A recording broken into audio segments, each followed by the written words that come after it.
Today's talk is on Padre Pio and his guardian angel. Now, when Padre Pio was very young, he began having these visions of his guardian angel. And so an incredible friendship developed between Padre Pio and his guardian angel. How did this go over time? Do stay tuned to find out more. Hello friends, ladies and gentlemen, and here on this channel, Great Saints, we head upstream to look at stories of great saints from Padre Pio and beyond, seek out words of encouragement for today. That's from mystics and miracle workers from all time. So do join us in this journey, and may the Lord give you his peace, as the great Saint Francis of Assisi used to say. As we said, Padre Pio, when he was very young, he began to have these visions of his guardian angel. So his guardian angel would actually appear to him in person. They would have a discussion. So Padre Pio, or as he was known then, Francesco Forgione, he thought this was absolutely normal and that everyone else had the same experience as him. You can imagine his surprise later on when he realized they don't. There was another person, the devil, as we have seen in other videos. He was relentless in attacking Padre Pio. And at these times, Padre Pio's guardian angel would arrive and would help protect Padre Pio. So an example of this, Padre Pio would receive letters from his spiritual father, his spiritual director. And then he would find these letters were often unreadable. He would open the letter and perhaps it would be smudged. Something like that. Water had been dropped on the letter. It was rendered unreadable. He couldn't understand it. It was in fact the work of the devil behind this.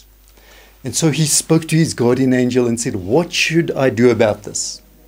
The guardian angel said, "Padre Pio, you must first sprinkle the letters with holy water before you open them." And sure enough, that worked.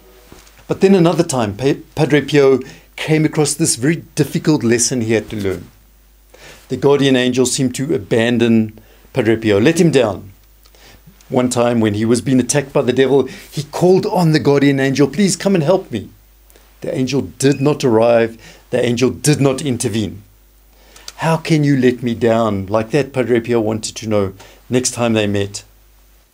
The guardian angel's response: "Jesus has allowed the devil's attack so that you may become more like him, more like our Lord, so that you could in fact experience what our Lord experienced in the wilderness and in the Garden of Gethsemane and when he was hanging on the cross." That's why the guardian angel had seemed to abandon him so that he could go off baby food, so to speak, and become a warrior of Christ. And the guardian angel would also help Padre Pio in translations, helping him make translations, because there were many penitents who would arrive at Padre Pio's confessional. So Padre Pio spoke, obviously, his Italian dialect, general Italian, and he could make himself known, understood in Latin, but not many other languages. So someone arrived speaking English in the confessional.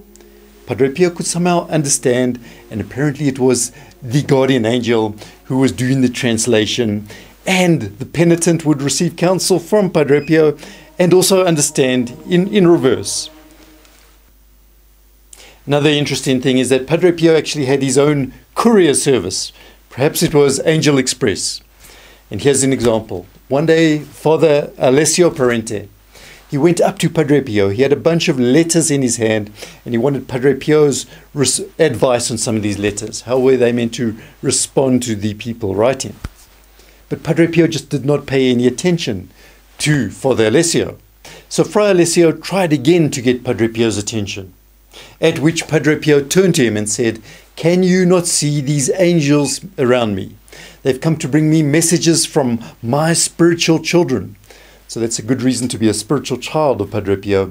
They bring the messages and they are needing an urgent response. In other words, do not interrupt me. I'm speaking to the angels. And in his case, in this case, it actually was real. So we've seen many proofs of this in other videos. You can see the videos on the end screen. And likewise, we can also send our guardian angels to Padre Pio with our petitions, our requests. Even though he's in heaven, he can still answer us. So what is this answer going to sound like?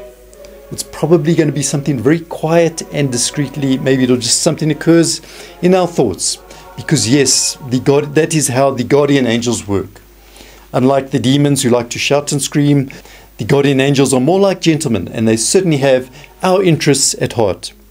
But the message will get across clearly. We still have to test the message comes from God, of course. That gives peace in our heart. So for more on the angels, on the guardian angels, you can see the videos on the end screen here. Please do watch these videos and do support us in this apostolate. And we hope to see you next time.